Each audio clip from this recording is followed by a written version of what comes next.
Read somewhere that some fitness freaks try walking backwards as a different way of keeping fit.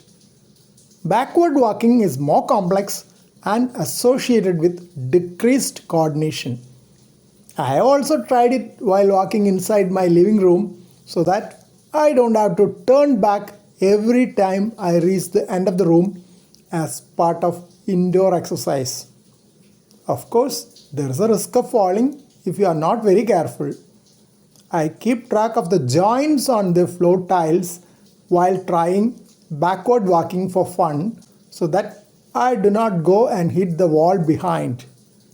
Leaving the fun and risk part of it, I gave a search on PubMed regarding walking backwards and found a few interesting articles. First, I went through a randomized control study which assessed the effect of backward walking observational training on gait parameters and balance in chronic stroke. Study group had 12 patients on backward walking and action observation training, while 12 in control group had landscape observational training. Study group performed backward walking after watching a video of backward walking, while the control group performed backward walking after watching a video of a landscape. The study group showed significant improvements in gait velocity, step length, stride length, center of pressure displacement velocity and length, weight distribution of affected side, and activity specific balance confidence score. They concluded that backward walking observational training program significantly improved the gait parameters and static and dynamic balance in stroke patients.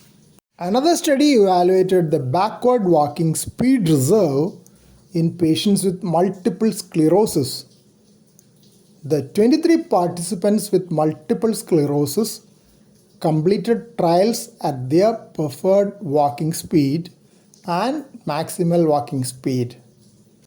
They performed walking trials in forward and backward directions. Walking speed reserve was calculated as the difference between preferred and maximal walking speeds.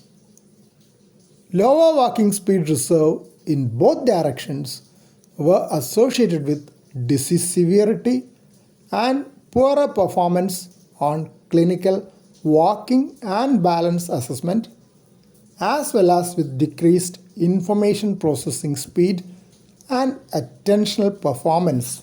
Yet another interesting study evaluated walking backward on treadmill on balance, speed of walking, and cardiopulmonary fitness for patients with stroke. There were 8 patients each in the study group and control group. In addition to traditional physical training, experimental group was subjected to additional 30 minutes of walking backwards on a treadmill.